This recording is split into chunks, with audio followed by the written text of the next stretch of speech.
here in southern Pennsylvania today looking at a pin cherry tree. It is in the Rosaceae family, Prunus pensylvanica.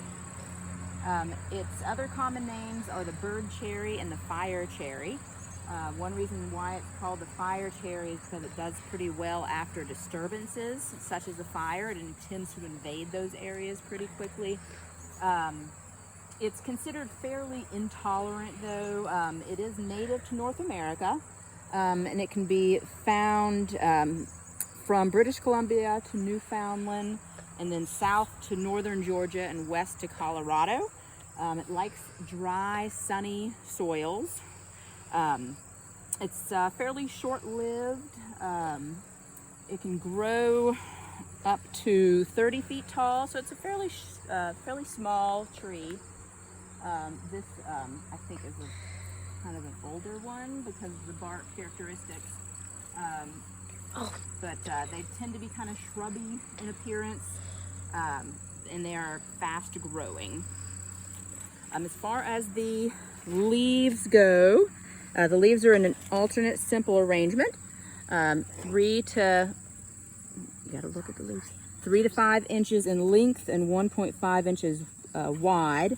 They are finely serrated on the margins, and they've got an acumen tip. You can see that pretty well. They have an oblong in shape, so they're pretty thin and narrow, yellow-green on the outer surface. As far as the twig goes, they're pretty slender. They're reddish brown in color, and the buds tend to cluster at the top, like that one. As far as the flowers, there are no flowers right now, but they are white. They cluster and they together, and they arrive in the spring. They're about a half an inch long. There are no fruits on it right now, but the fruit is a red drupe.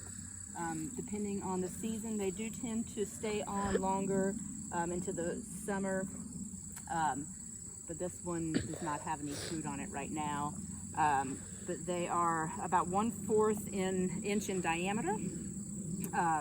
They are sour. They're eaten primarily by birds and mammals, so a good source of food for them. They're on a long, thin stalk.